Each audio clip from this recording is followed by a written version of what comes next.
Hello, my name is Nicholas, and welcome to the University of Toronto Flight Readiness Review for the 2018 AVSI Student Unmanned Air Systems Competition. Our flight crew for the mission will consist of a safety pilot, a flight line mechanic, a GCS operator, and 2 payload operators. This kind of setup was used in 2017 at the Unmanned Systems Canada competition, where we placed first in mission performance. My name is Ricky.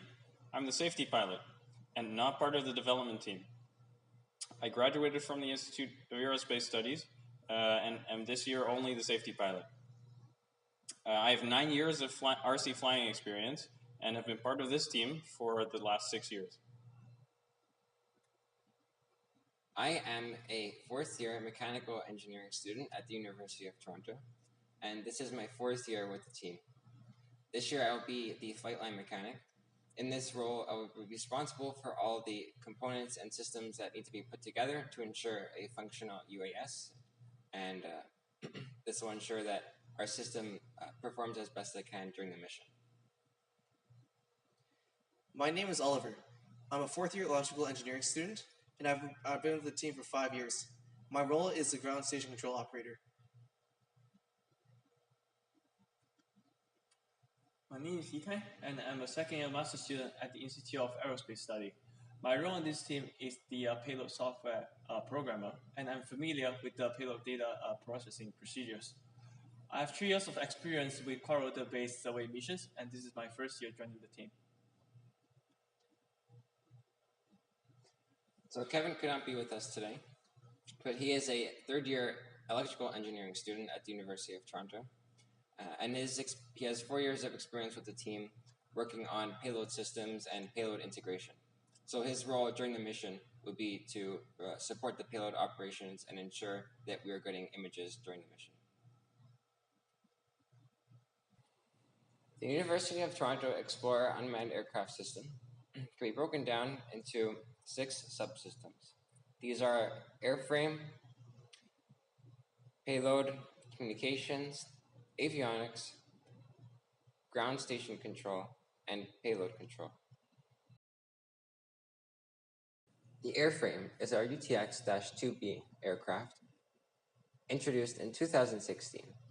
It is a custom-designed aircraft by the members of our team for high-speed survey missions. It has a large payload capacity and has had accumulated about 13 hours of flight since its introduction. Our autopilot is the Pixhawk open-source autopilot platform using the Arduplane firmware. It is capable of automatic GPS waypoint navigation and has been in use reliably with the team for the past 4 years. The primary payload on the aircraft will be the Teledyne DALSA Genie Nano XL C5100. It is a 25 megapixel machine vision camera that will take images at about 2 frames per second with a narrow field of view. It is fitted with a 35mm Nikon lens and is integrated to get GPS and attitude data from the Pixhawk autopilot. Our secondary payload system is a Teledyne DALSA Genie Nano C1920. This is a 2 megapixel machine vision camera operating with a higher frame rate of 10 frames per second. It has a slightly wider field of view and is fitted with an 8mm lens. Like the previous payload, it is integrated for GPS and attitude data from the autopilot. Our tertiary backup payload is a GoPro Hero Session 5. This is a 12 megapixel camera that we'll use for still images.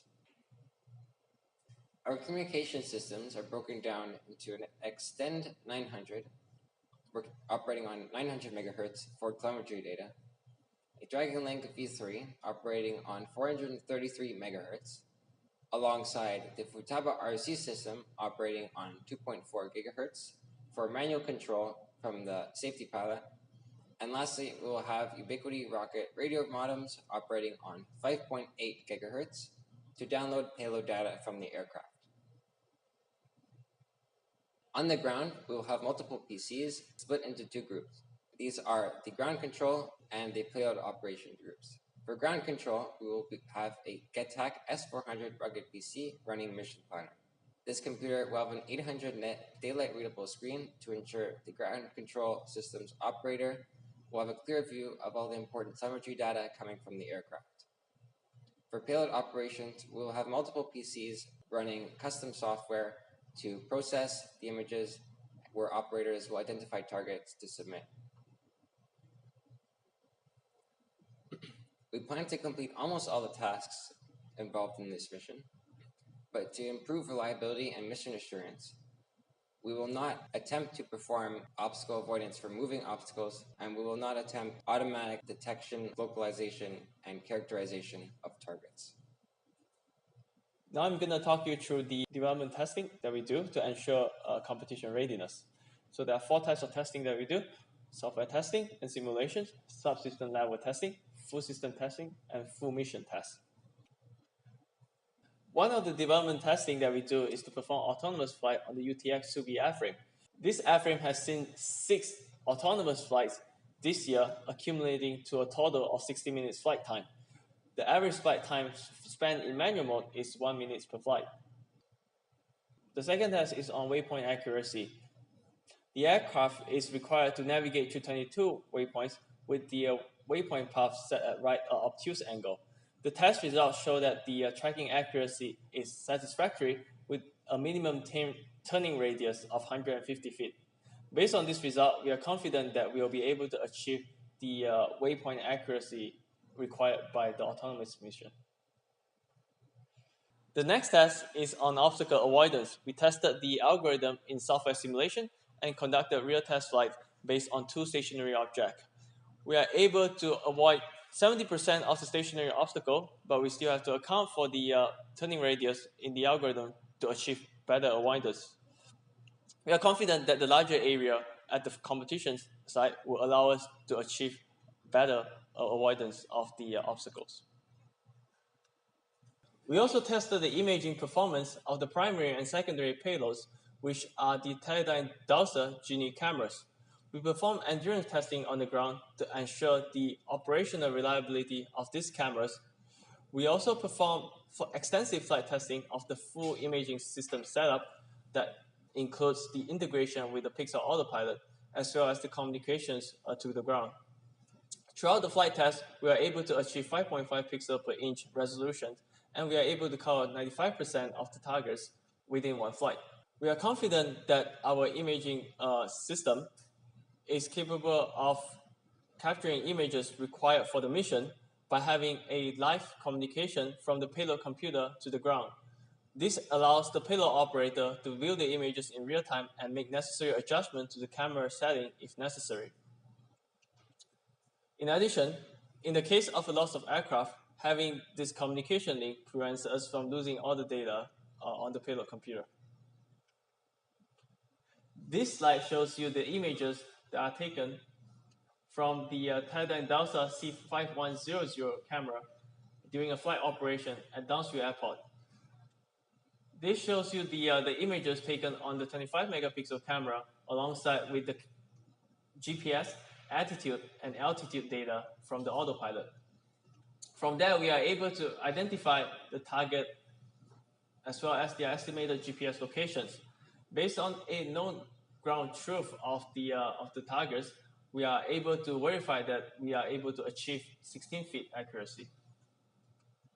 We also tested our localization algorithm through 3 different methods: Google Maps data,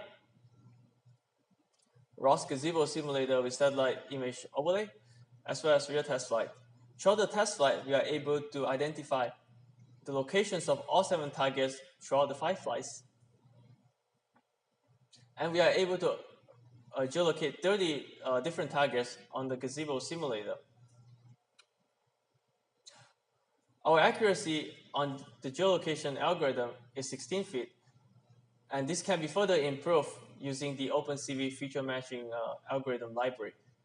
We are confident in this geolocation algorithm as it accounts for the UAV roll, pitch, and yaw angles from the data we obtained from the autopilot board. This slide shows you the user interface of our localization program. Here you can see that the image overlap with the non-satellite imagery is shown in this green box. And in this situation, the location of the windsock is identified and is corrected based on the OpenCV feature matching algorithm, which allows us to achieve an accuracy of 10 feet. Last but not least, we also tested the performance of the air delivery system. This system uses a servo left-driven mechanism that releases the water bottle automatically upon trigger. No, upon automatic trigger. Automatic trigger. Last but not least, we also tested the air delivery system. Last but not least, we also tested the performance of the air delivery system. This system uses a servo left-driven mechanism that releases the water bottle upon automatic trigger from the ground.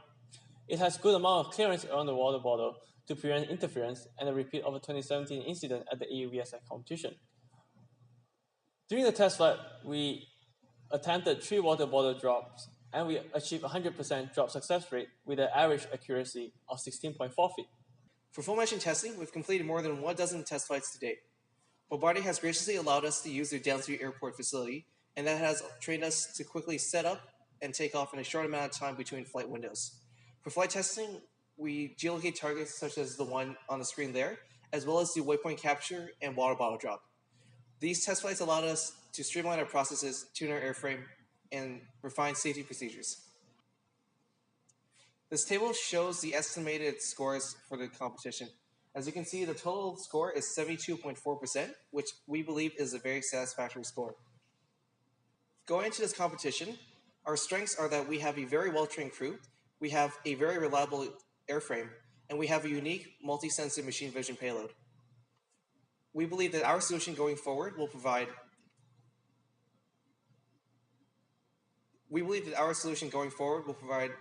results accurately, safely, and in a timely fashion. Thank you.